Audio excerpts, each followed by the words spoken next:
There's nothing wrong with you. You're a good, broken human being. We're made in God's image and likeness, but we're flawed. We're both. Can you accept that?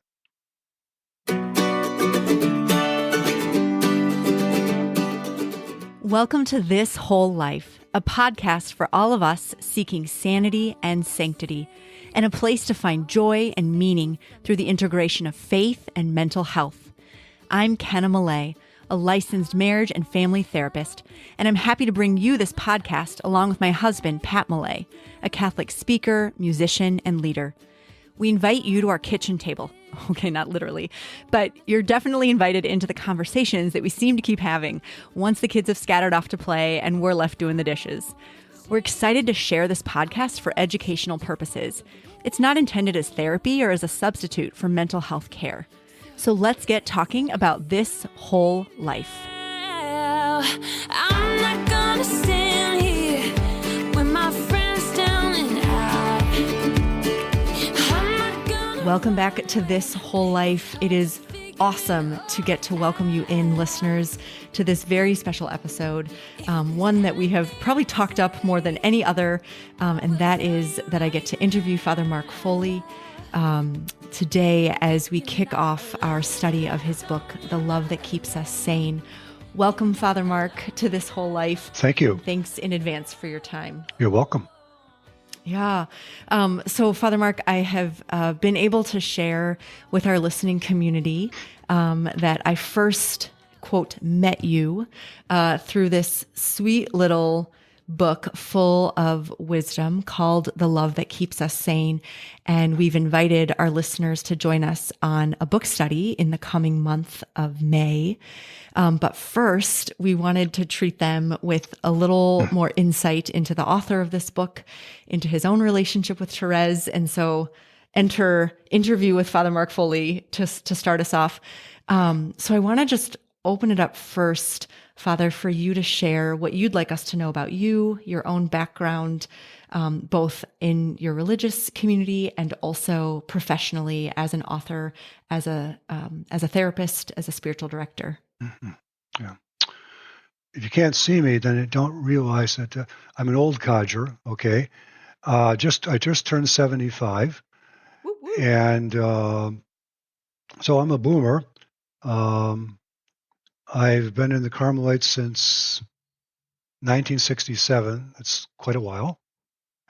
I entered as a lay brother, and I was a lay brother for several years. I was a full-time cook. I was a tailor. I used to make habits, auto mechanic, things like that. And over the years, I kind of discerned that I was called to the priesthood. I resisted it a lot. In fact, I used to wake up with anxiety attacks in the middle of the night because when I entered the Carmelites, my image was I could just live a quiet life, not be involved with people. I'm extremely introverted. I'm a shy person, and and basically, I think there was always a call to the priesthood there, but I was resisting it. And finally, I got to the point where I'm saying, I'm either going to accept the anxiety of doing God's will or live with anxiety attacks. It was kind of a avoidance situation, and I think I made the right choice. At times I have doubts, but that's momentarily. So I was ordained in 81, did an undergraduate degree both at the University of Dallas and Catholic University in psychology. I went on to get my MDiv in theology at Catholic University, worked in parishes, did a lot of retreat work, did some spiritual direction. When I came to Washington, I went to school for 5 years to be a pastoral counselor, both an MA or an MS and a CAS. Was a therapist for several years. That kind of burnt me out. And then I began to do a lot of retreat work. I'm doing a lot of spiritual direction right now. I'm the prior of our monastery. I'm also the publisher of ICS Publications. And most of my time, because of my jobs, prior, publisher, and spiritual director, is right in this house, which fits me. I'm a very much of a homebody. And I guess that's probably enough to share, Yeah. Yeah. I'm curious as you describe that life. Number one, do you have free time? Oh, yeah. To Oh, yourself? sure. Oh, sure. And, Yeah. and what do you choose to do with that time? Well, first of all, in our schedule, we have office in the morning. We have 2 hours of mental prayer, quiet prayer a day, Eucharist, and the emphasis of our order is a contemplative of spending time alone in solitude, which fits my temperament and personality very well, both my temperament as an introvert and my pathology as an avoidant personality disorder. So it's both really go hand in hand. So I think when you choose a vocation, you choose it, both the healthy side and the unhealthier side, choose it and you kind of work it out in the process. So I have lots of time doing what I need to do. I do some writing too, and most of the time writing is thinking. 90% of writing is thinking and trying to get an idea. And I find it very, very difficult to try to get an insight into a work. It takes me a long time, and once I get it, I work on it and hope it's a reasonable interpretation. I don't like to write, but I do like to think. If I do have a primary addiction, it's thinking. I love, I'm stimulated by thinking and insight. Mm-hmm. Mm-hmm. Yeah. Thank you for that. And just to be clear, your house is in Washington, D.C. That's right? Correct. It's okay. In fact, you can see the shrine out of the front door. It's beautiful. in fact a mile walk to Catholic University. Yeah. Oh, wow. Okay. So you're very nearby. Okay. Well, Father, I think I shared this a little bit. I had the privilege of a pre-interview interview with you a few weeks back, and let you know that I don't actually remember how I got introduced to your book, The Love That Keeps Us Sane. The person who I thought was responsible for that says that I introduced him to the book. So I'm not really sure how that all went, but either way, I read your book early on in my education as for therapy. I'd been working in parish ministry for 10 years, but was in school to become a therapist.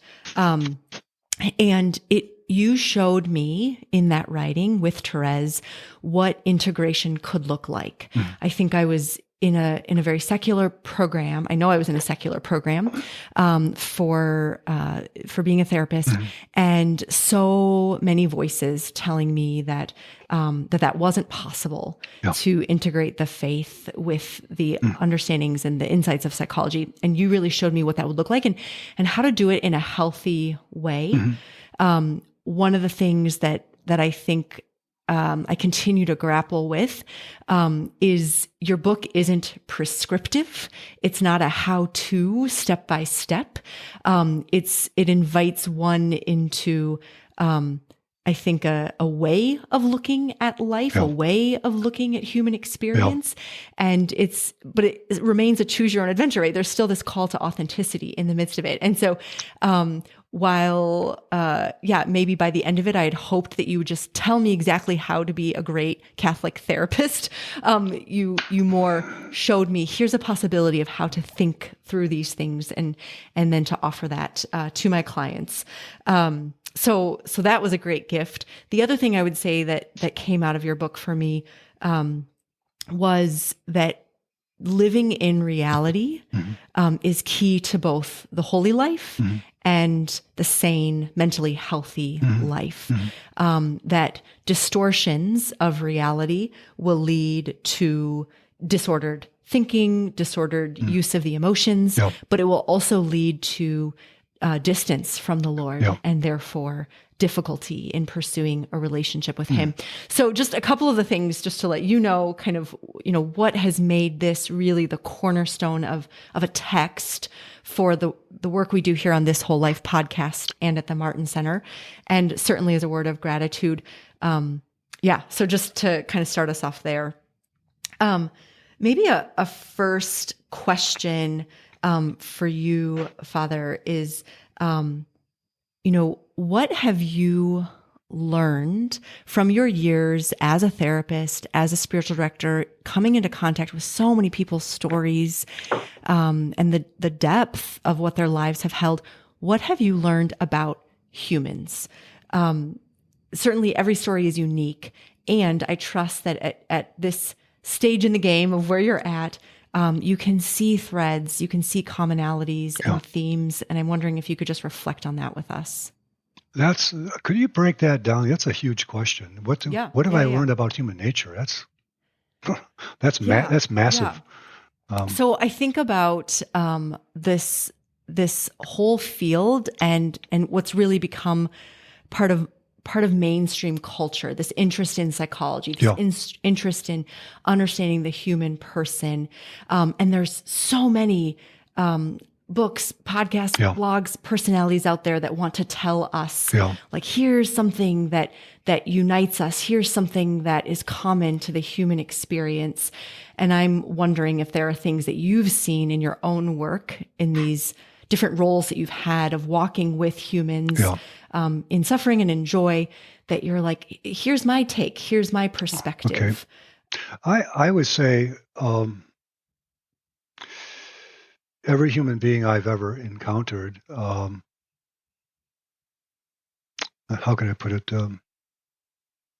At his acceptance of speech for the Nobel Prize, William Faulkner said that the only thing worth writing about is human nature in conflict with itself. And I think it's true because there's nothing else outside of that. Every person I've ever dealt with is they're in conflict with themselves, just like what St. Paul says. I don't do what I want to do, etc. And we're kind of like that chapter in Varieties of Religious Experience by William James called The Divided Self. That sums us up. I mean, people come into direction, they come into therapy because they're really in conflict with themselves. And, and to listen to the conflict and to give the impression that there's nothing wrong with the conflict. And I think that once you can accept that, and also to try to communicate to the person that you may never get beyond the conflict, but are you trying to make the best decisions within the conflict? I mean, I look at my own life, and the things I'm dealing with now, I dealt with when I was a kid, especially when I'm extremely anxious.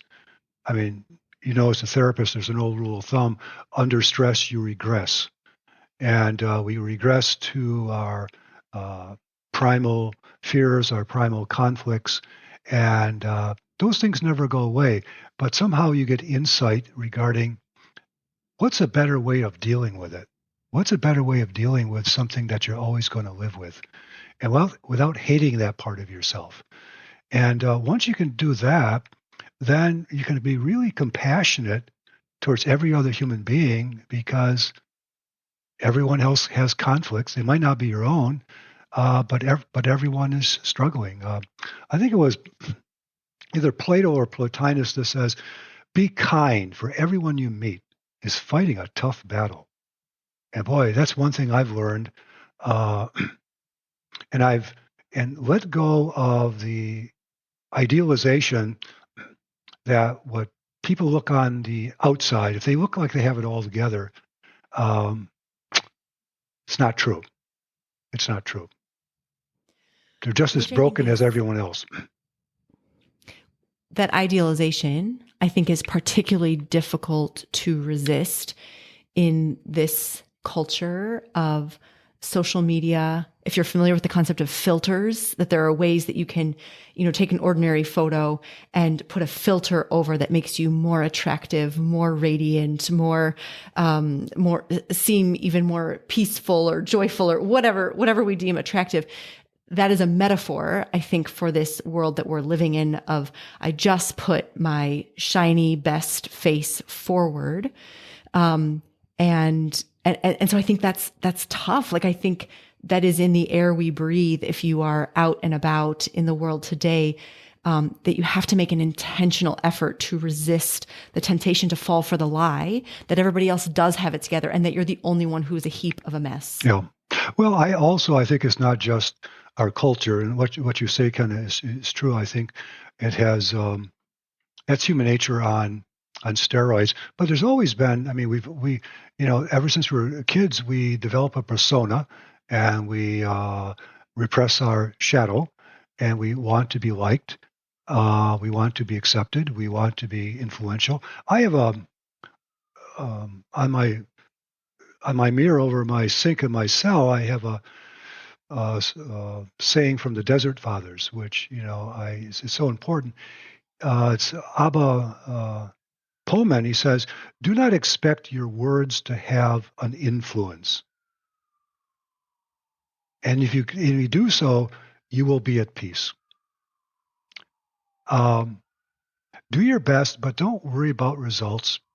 And I think that's hard for helping people, that we want to see results. We want to see that we can influence people, but that's beyond our ken.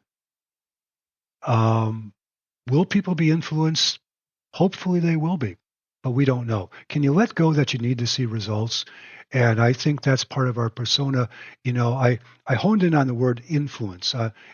Being an influencer is kind of the big buzzword in our society now. Why do you want to be an influencer? Fame? To be liked? Why do you need that? Well, maybe to anesthetize the fear that there's something wrong with me. There's nothing wrong with you. You're a good, broken human being. We're made in God's image and likeness, but we're flawed. We're both. Can you accept that? Mm-hmm. Something we talk a lot about is the concept of radical acceptance, of this is what it is. So, for example, this reality that this side of heaven, I will continue to experience brokenness both inside of myself and in others. I will encounter it in others. I will encounter it, therefore, in society and its institutions and its structures. And so then how do I adjust? How do I, what choices then do I make in response to the fact that that is what it is? And to go back to what I heard you saying, I guess at the beginning, about what you've come to understand about human nature, and maybe what you have learned through your own reading and writing about, all the Carmelite doctors of the church, that is maybe what they did well, is that they came to that acceptance, and then took up their sense of agency of like, okay, so what choices do I want to make in light of this fact? Yeah.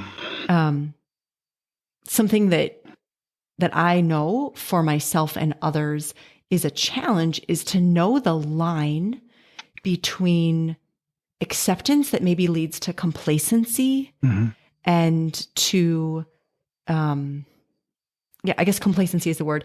And then on the other side of that spectrum, a pride that comes out, that gets expressed in this hypervigilance against sin, against, anything that would be immoral, that gets expressed in like, I want to know exactly what God's will is. Like, should I take this job? Should I not? Should I move across the country? Should I not? Should I eat this for breakfast? Should I not? Like, can you speak to that a little bit of like, how do we deal with walking something more in the middle, something more nuanced than those extremes? I think there has to be a union of opposites. Ken, you used an expression, radical self-acceptance. And the first thing that came to my mind is, I think it's important how you image that. When I come to a point of radical self-acceptance, what images and thoughts are in your mind? And maybe everyone should take a look at that, what that really means. What is reality and what is unreality in that phrase? I think part of self-acceptance is, and this is the paradox of growth. Can you love your self-hate? If you're battling against your self-hate, you're hating a part of yourself. And somehow the self-hate begins to go away when you can accept that this is a part of myself that I can love. It's a wounded part of myself, because self-hate is a wound. Can I love my wounds without wallowing in them? I'm not talking about wallowing in them or just having your behavior live out of that. No, but first of all, can I accept it? It's something similar that St. Francis de Sales talks about, and he says this is the hardest part. The hardest form of patience is, can you be patient with your impatience? And we say, I got to get over being impatient. Well, you may never come to a point where you're not impatient. So are you stuck? No, you're not stuck. Can I be patient with my impatience? It's revisualizing the goal. So it's that's quote a part of radical self-acceptance. It's not saying that impatience is good. I'll try my best not to be impatient, but I'm going to take it for granted that it may always be there. It's like what St. Thérèse says in her autobiography. She speaks about a lot of the faults of the sisters, and after she lists them, she says, quote, these characteristics are chronic, and there is no hope of a cure. And you say, whoa, that's depressing. Actually, it isn't depressing. It saves you from depression. It saves you from doing something that might not be possible. And also, maybe God doesn't want it to happen. Maybe that one thing you can't overcome is the very thing that will make you dependent upon God's grace. And can you do your best? When people come to me for spiritual direction, one of the things I tell them, and it sounds somewhat strange, I say, never try to overcome something in yourself, because they might not be able to. But do your best that whenever this temptation comes up, that you resist it. St. John of the Cross, when he speaks about what he calls first movements, that is those thoughts and feelings that come to consciousness of all the 7 deadly sins that incline us towards sin, he says these lustful thoughts, angry thoughts, envious thoughts, what have you, they can give rise to all the vices, but they can also give rise to all the virtues.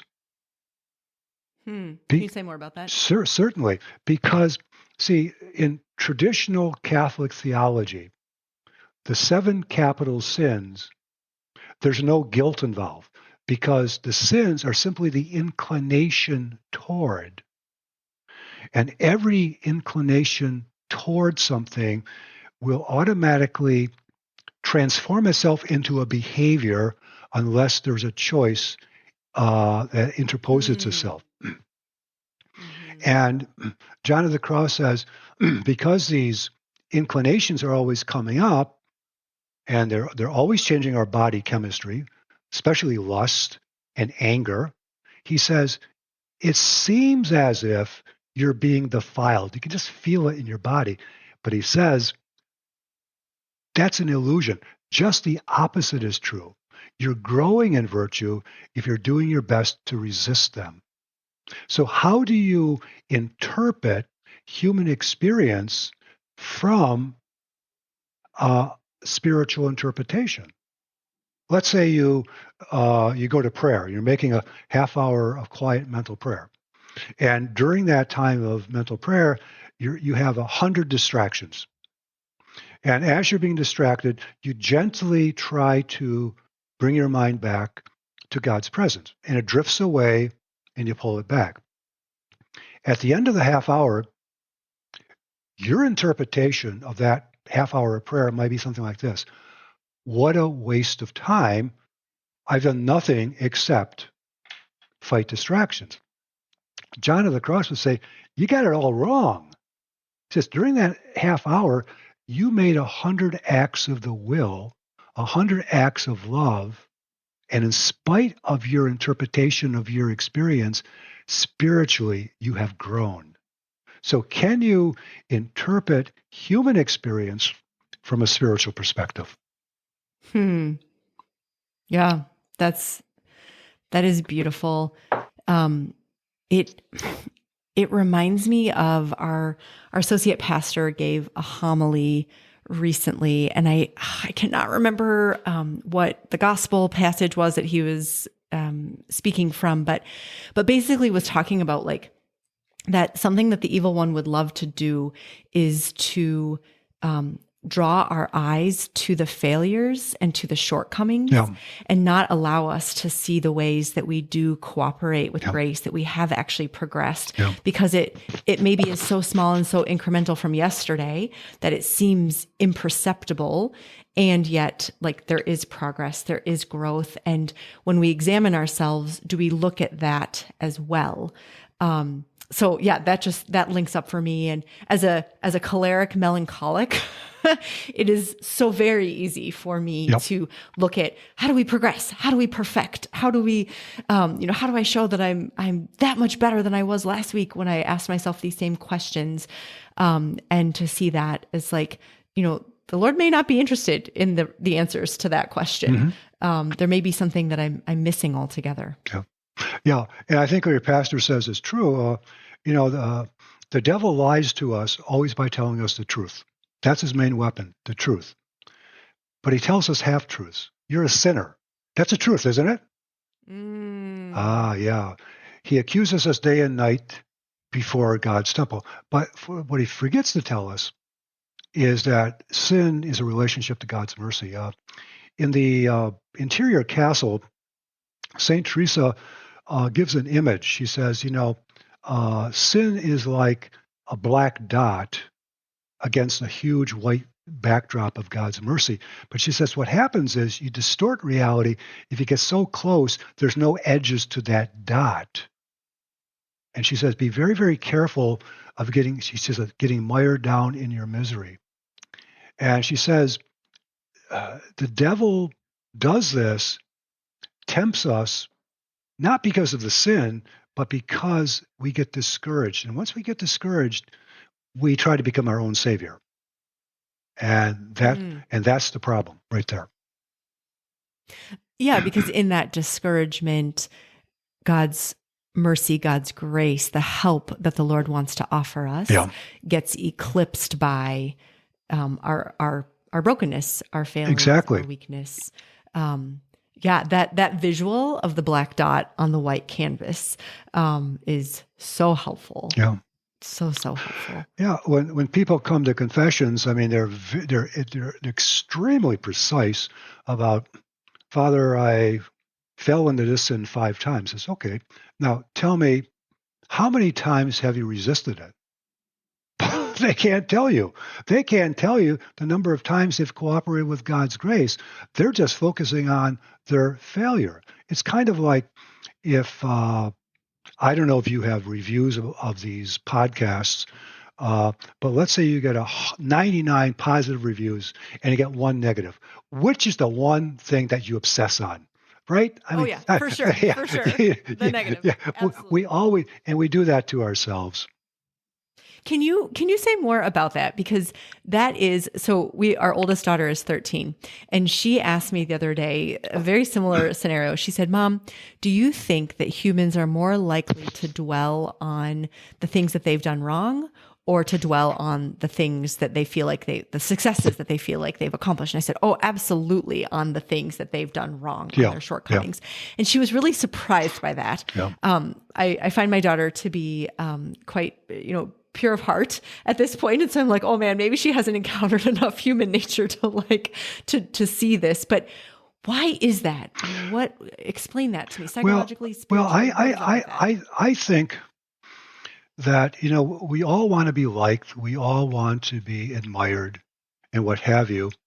But the opposite, but I think we like to be admired and we want to be loved as defense against what we're trying to avoid, and that is the fear of what people will think of us.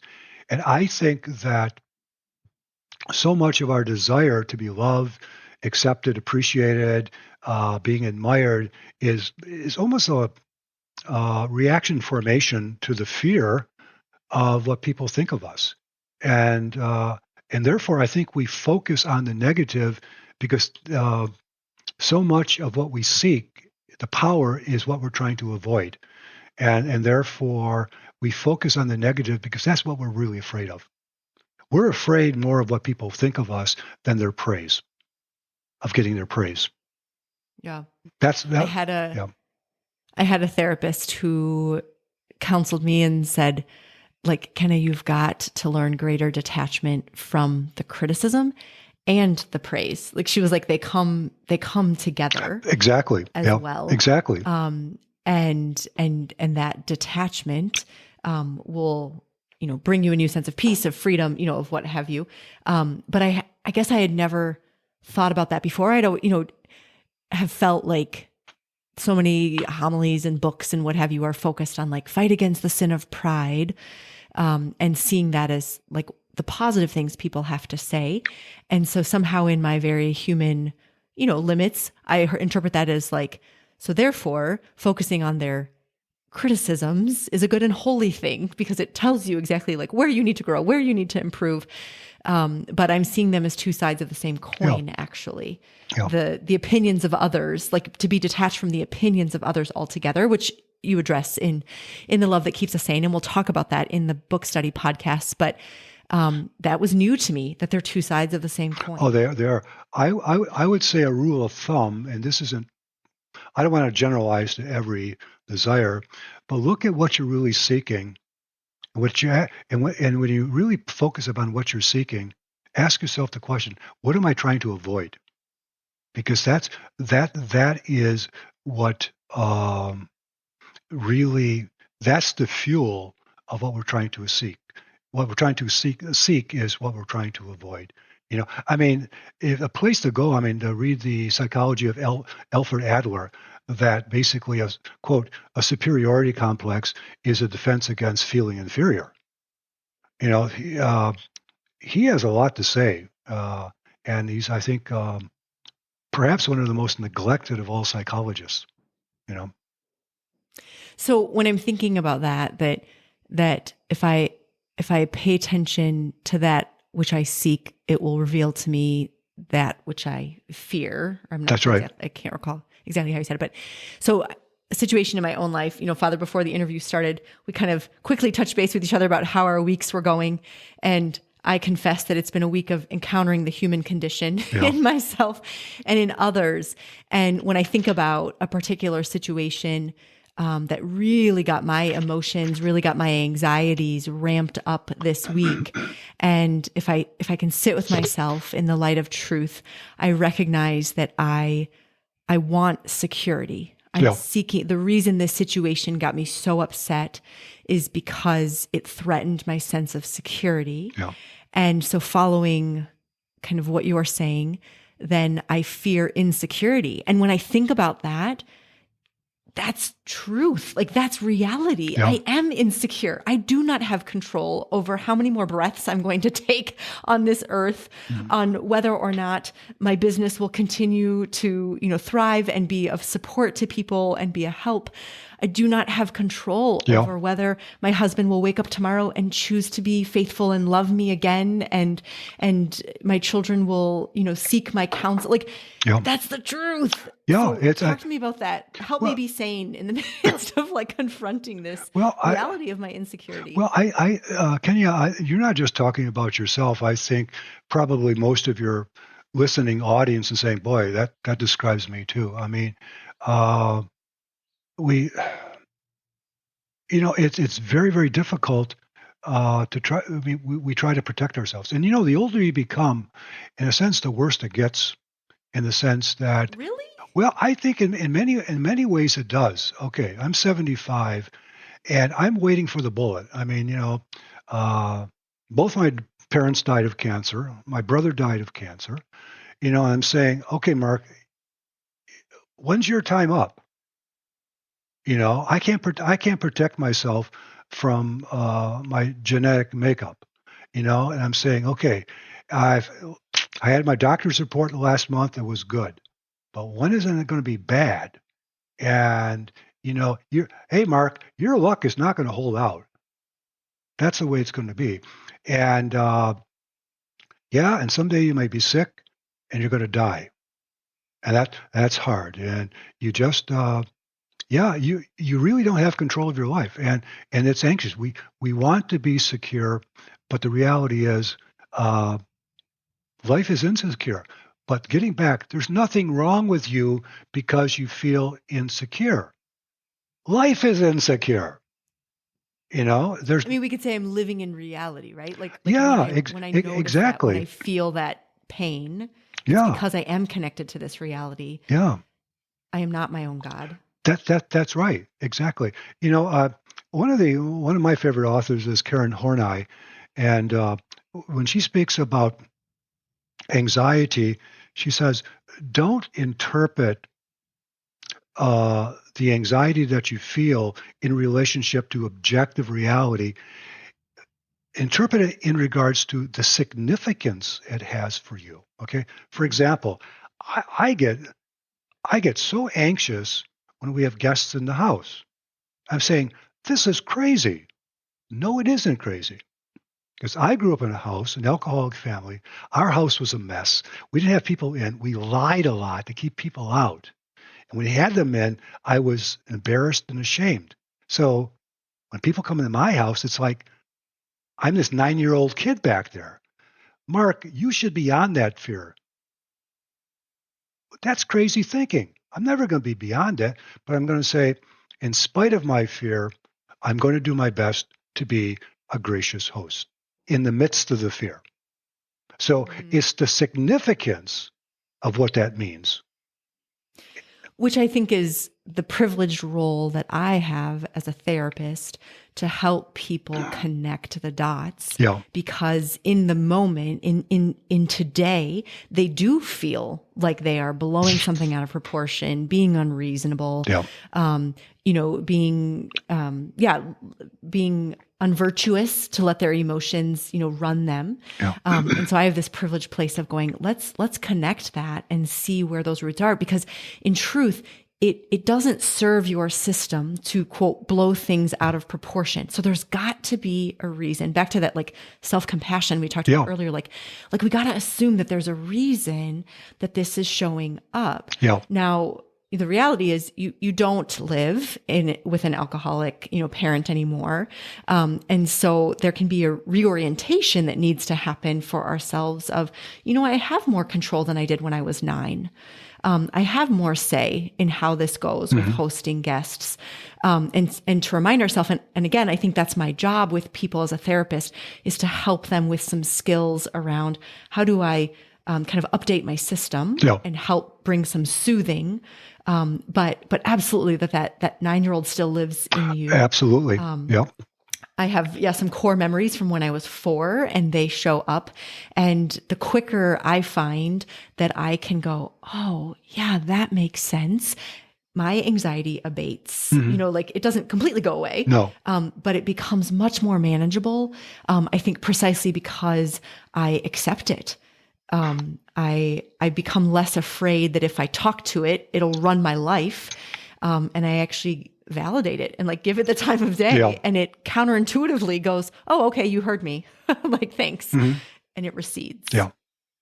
And Kenny, sometimes that works and sometimes it doesn't, because when the emotion is strong, reason cannot talk to fear. Sometimes it's helpful.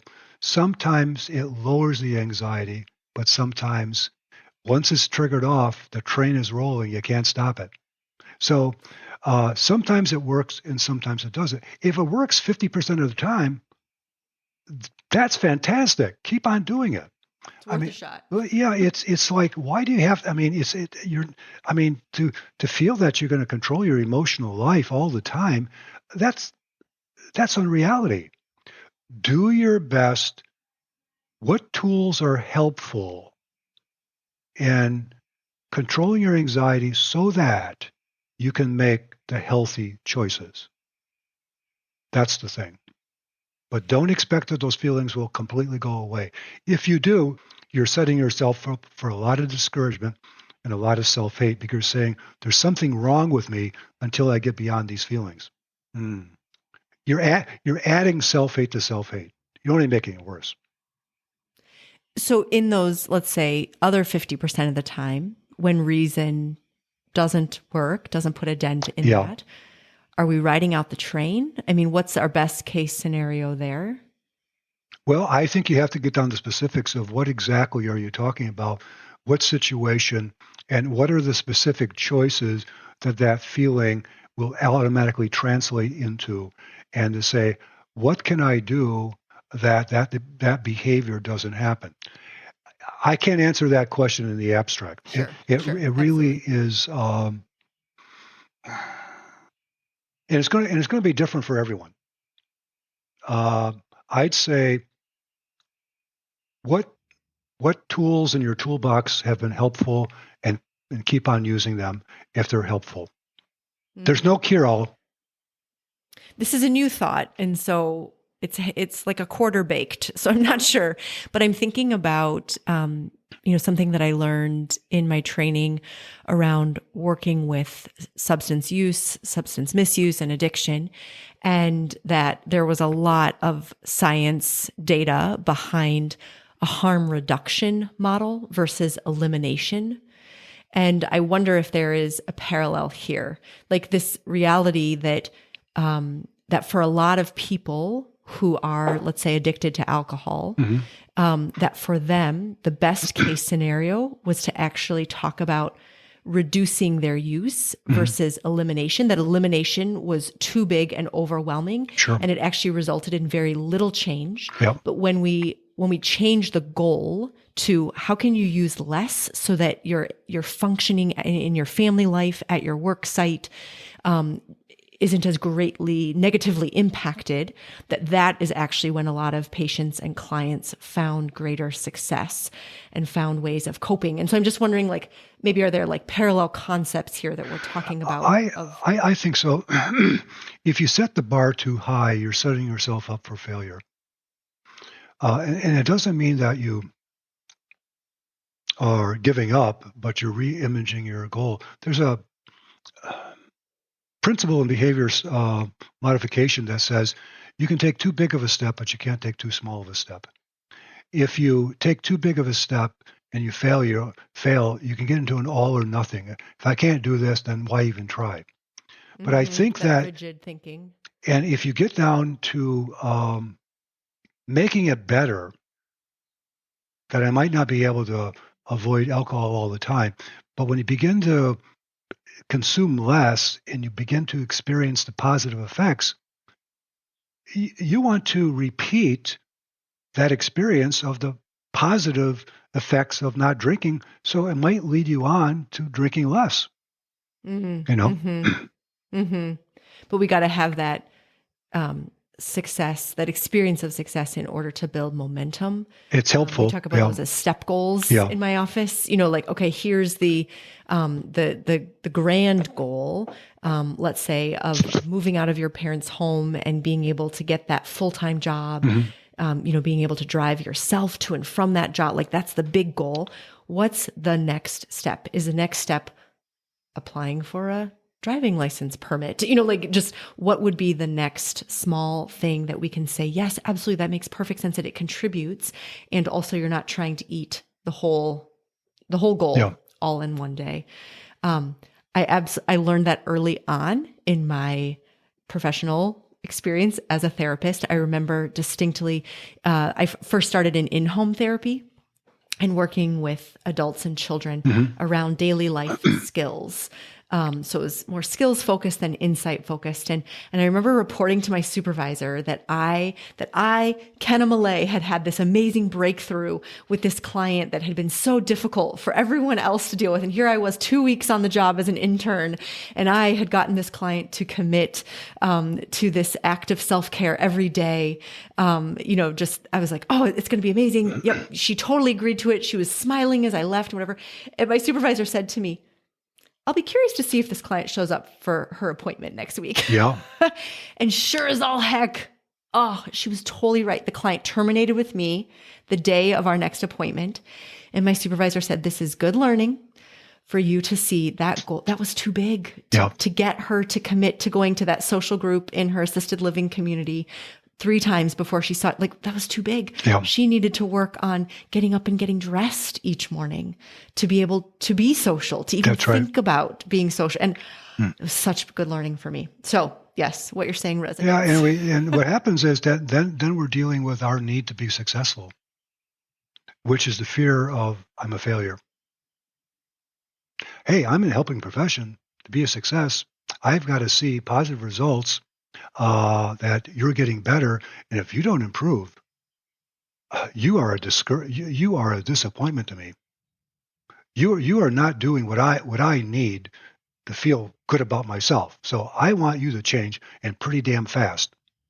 Mm-hmm. I mean, if we actually had to say this out loud, our feelings of frustration actually interpret what's really going on. And because there's a lot of countertransference, I think happens. We get into the helping profession because we want to see ourselves as a healer, as a great helper. And to prove this, I can point to this person, this person, this person, or this person, and I'm doing my job.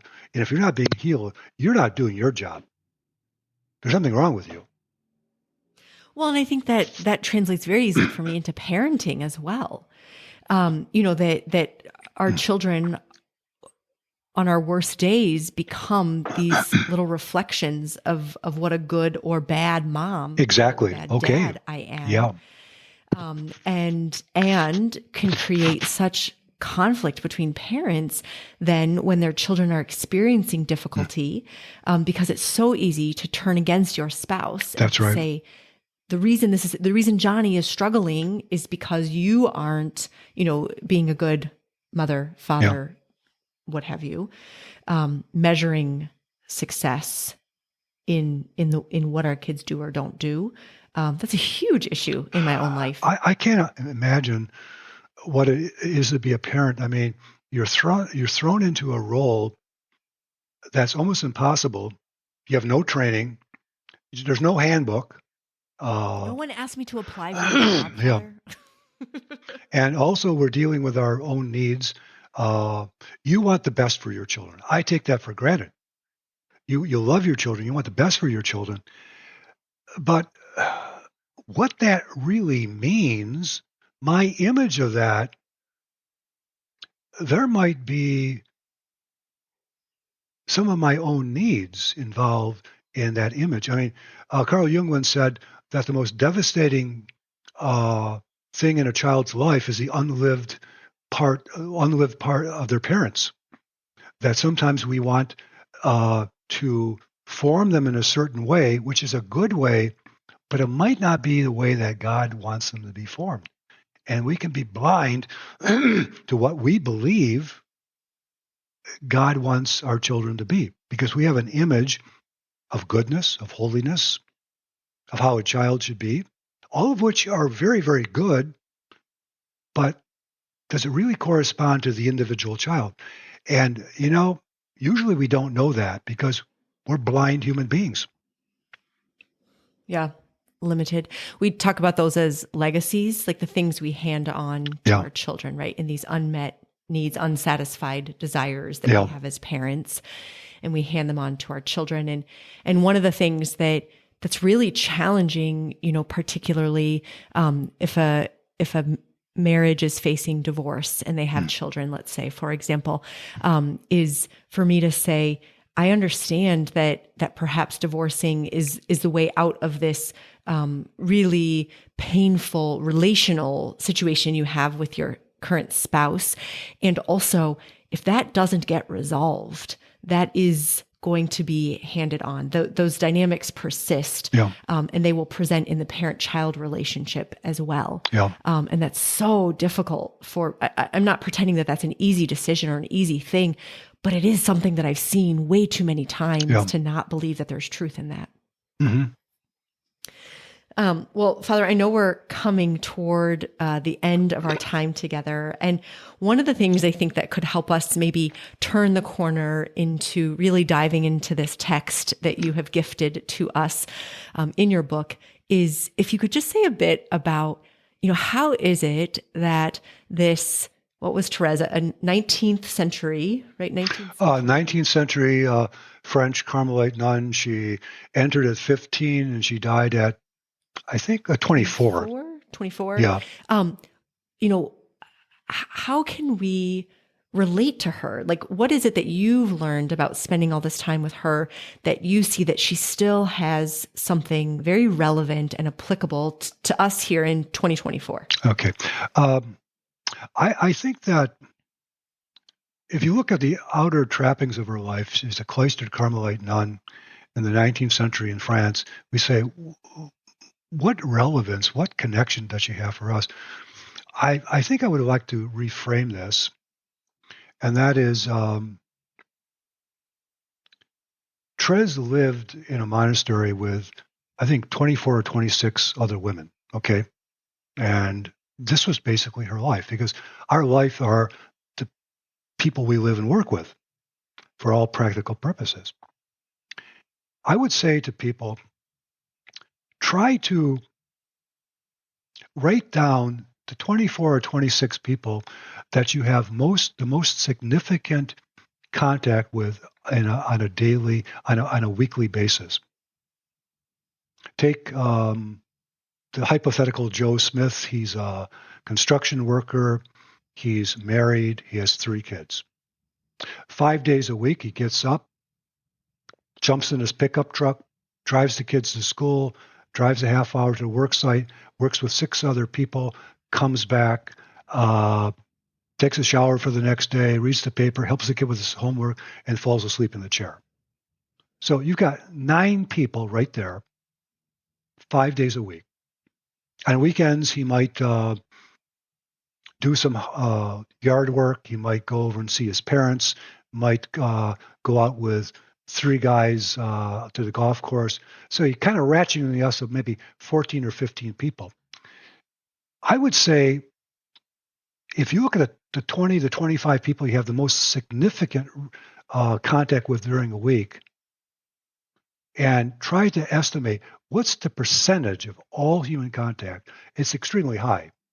70, 80, maybe 90%. In one sense, a cloister is a symbol of all of our lives. And you deal with the same people day in and day out with the same emotional problems, the same interactions, and what have you. And unless these people have a personality transplant overnight, you're going to deal with the same. You're going to deal with the same people. As Thérèse says, these characteristics are chronic, and there is no hope of a cure. Thérèse was talking about. She said that when she was like 22, she wrote the book. She's talking about nuns she's living with in her 40s, 50s, 60s, and 70s. So she knew the situation.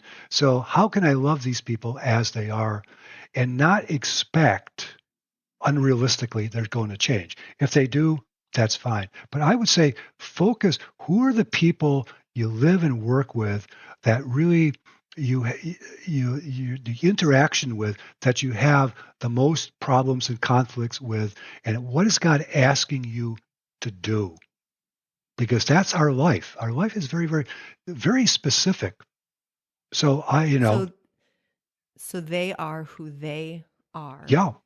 And until further notice, we should expect them to do as they did yesterday and the day before and the day before, Yeah. For their personality quirks, their perspective on the world, their idiosyncrasies, their vision of self, like all of that will remain static.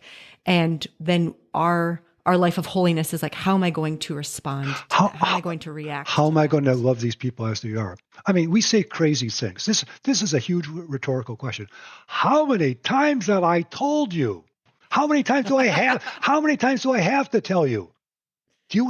I can't give you a numerical answer. Maybe 1 million? I don't know. Right. I mean, see, this is magical thinking, because I said this. This insight is going to change your behavior. This is magical thinking. This is magical thinking, Which is a thought distortion. Yep. Yeah, I mean, not the way it works. Because we get angry because we expect that, and I would take it for granted that people really try their best. Saint Thérèse, in their autobiography, she gives an example of the sister, what's her name now? Martha, okay, who she looked at, and she was developing a really codependent relationship with the prioress. And Thérèse she discerned to say something. And when she did, she was open to this. And she says, and Sister Martha told me, please, from now on, if there's anything in my character, please tell me so I can change. That was a moment. When she became Therese's novice, she was very aggressive toward her, verbally abusive. And this is Sister Martha's own testimony. She'd walk out on her. Saying something in a moment of emotion doesn't mean that's going to change your behavior for the rest of your life. But you said that. Yeah, I did, and I meant it. But she didn't have the capacity. Can we accept that? That people can be sincere in what they say, but often they don't have the capacity to follow through. I mean, isn't this true for all of us? How many times? I mean, this is part of our psyche. This is the part of the New Year's resolution of our superego. And I made this resolution. I mean, I'm beginning not to fit in my pants because I'm getting a little pot belly. So I got these images in my mind. I'm going to exercise and diet and stuff like this. And I'm so enthused. But, when I go down to the kitchen and there's those donuts down there, well, we'll start tomorrow. I mean, come on, but I'm sincere. Mm-hmm. Sincere. Because two things can be true at the same time. Precisely. Yeah. And the person isn't a hypocrite. They really want to change. But do they have the capacity in the moment to do so? Mm-hmm. And I think we look at our lives, that's true for all of us, Yeah, if we're honest. Yeah, I think you're right. And even if we're not honest, it's that the reality. The reality stares us right in the face, whether I'm willing to look at it or not. Well, thank you, Father, for just priming us for entering more deeply into this text. And as I said, the next 2 episodes of this whole life will be focused on the book, The Love That Keeps Us Sane by Father Marc Foley. And those episodes will release on May 12th and May 26th.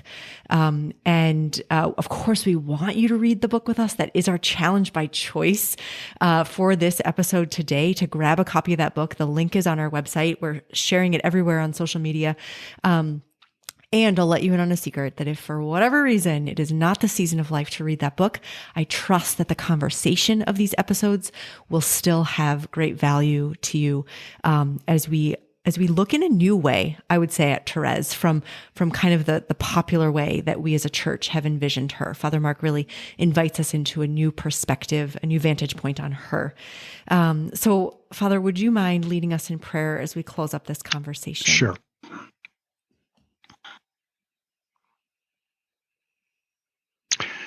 Lord, we thank you for the time that we've been able to spend together.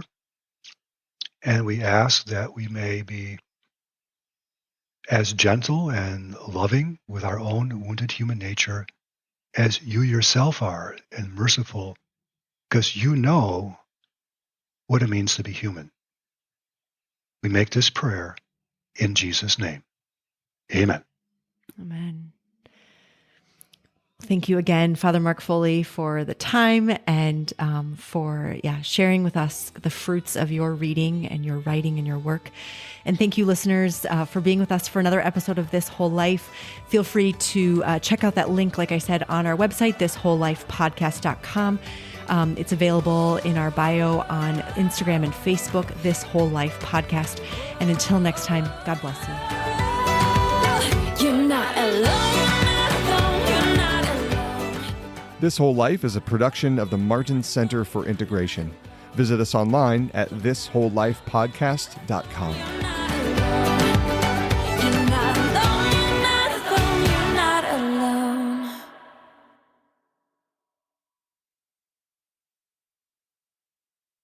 Like I said, I will carry you along this river of conversation. Okay. But again, the way our conversation flowed last time, I thought was beautiful. And I've really been looking forward to this ever since. So is that your stress alarm? What does that remind me? That's a goat. Your screaming goat.